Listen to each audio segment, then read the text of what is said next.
Good afternoon, everyone. Hi, I'm Paul Sheasley. I'm a psychotherapist and an executive coach and founder of EPC Leadership, Executive Performance Coaching. I work with CEOs, founders, and leadership teams on the psychology of performance, essentially staying clear, steady, and effective under pressure, all while building execution that's sustainable. So today we're going to talk about a distinction that changes everything at the senior level. What's the difference between time management and energy conservation? Because most executives don't fail because they're lazy, obviously. They fail because they're depleted. They're in too many meetings, making too many decisions, context switching all day, and carrying the emotional weight of the system. So even if the calendar looks organized, their internal capacity isn't. So let's define this clearly, shall we? So time management is the practice of allocating hours. Energy conservation is the practice of protecting capacity, focus, judgment, emotional regulation, and recovery. Time is finite, but energy is what determines the quality of your time.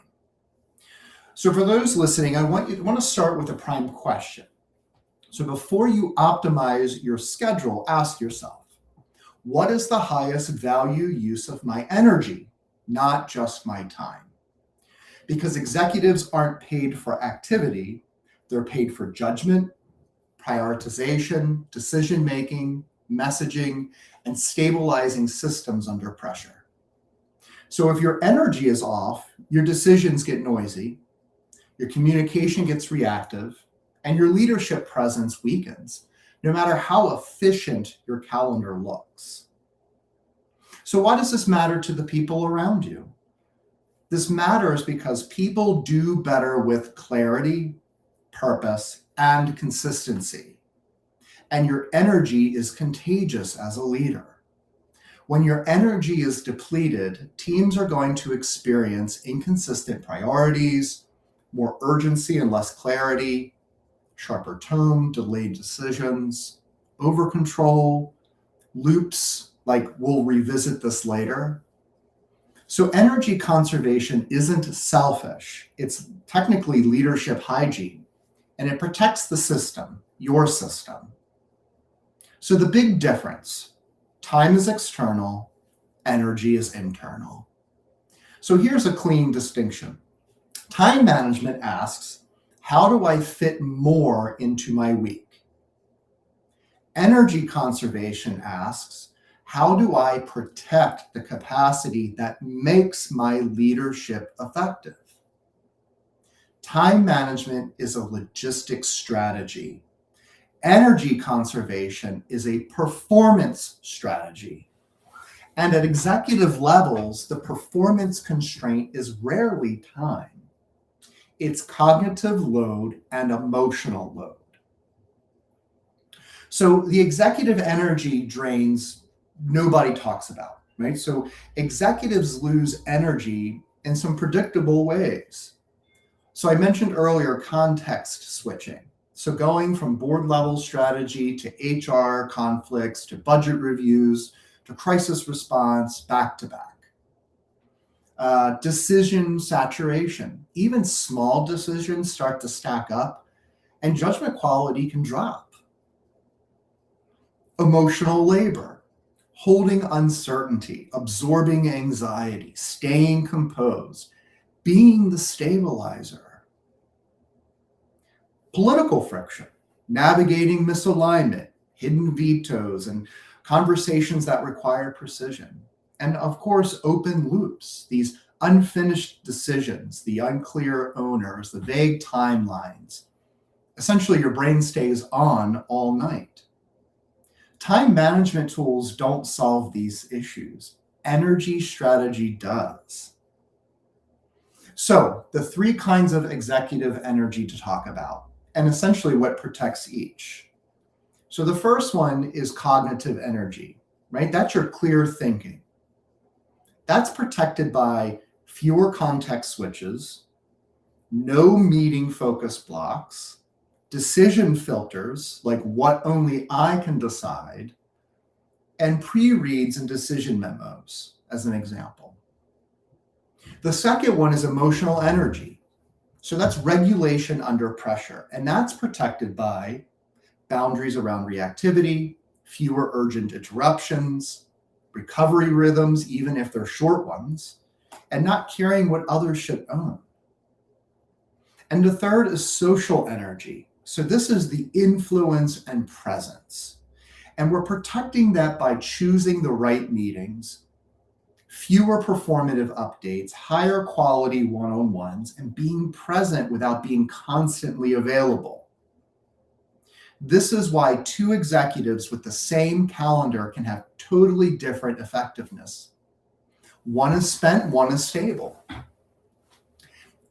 In a short clip that I had posted a while back talking about signal versus noise, that's an important filter when we talk about energy conservation. So a huge part of conserving energy is refusing to treat noise like a signal. So you're going to ask yourself, what truly changes direction? What requires my attention versus my awareness? And is this urgent or just loud? When executives don't filter the noise and signal, they become the organization's emotional janitor. They absorb everything, and that's not leadership. That's depletion. I also talk about the autonomy move, which is stop being the bottleneck, right? Energy conservation increases when decision rights are clearer amongst your folks. So here's what's decided and what's open for input. And here's where you have to fill the autonomy gap. And when you don't name this, people escalate things to you, obviously. And then you spend your week answering questions other leaders should resolve for you. And that drains energy quickly. And it actually trains dependence in your teams. So some practical shifts executives can make this week immediately for high impact changes. One, make one decision only meeting per week. No updates, only decisions, if that works for you. One protected thinking block, even if it's 60 to 90 minutes, even just one block a week. A 2-touch rule for emails. Handle, delegate, or delete. Don't reread. And of course, a daily shutdown ritual. Write tomorrow's top 3. What you have to work on. And a not my job list, which I think most folks whom I explain this to are a fan of. So what's a not my job list? So we're not carrying what you don't need to own. And then also a hard limit on context switching. So we want to group similar meetings together as much as we can. These small structural changes protect executive energy more than motivation tricks. So if you're trying to figure out what you need, ask yourself, is my problem time or is my problem load?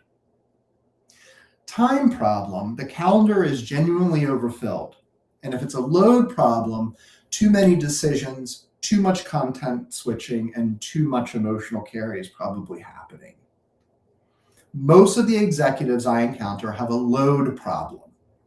They try to solve it with scheduling, but the solution is capacity protection. So again, we make the core distinction is that time management does make you efficient, but energy conservation is going to make you effective. Time management is going to help you do more, but energy conservation is going to help you do what matters better and for longer. Because leadership isn't measured by the packed calendar that you have weekly. It's measured by your decision quality, your strategic clarity, and the system you create around you. So 3 reflection questions. Where is my calendar draining energy through constant context switching? What decisions am I holding that someone else should own? And if I protect my energy by 20%, what would improve first? Would it be clarity, tone, or judgment? And so if this short resonates with you, especially for those CEOs and senior leaders, I go deeper on this in the context of my proprietary inner architecture, strategic alignment, and adaptive leadership, ultimately raising questions and considerations regarding how your internal capacity shapes decision-making, communication, and the culture around you. Thanks for watching. I'll see you next time.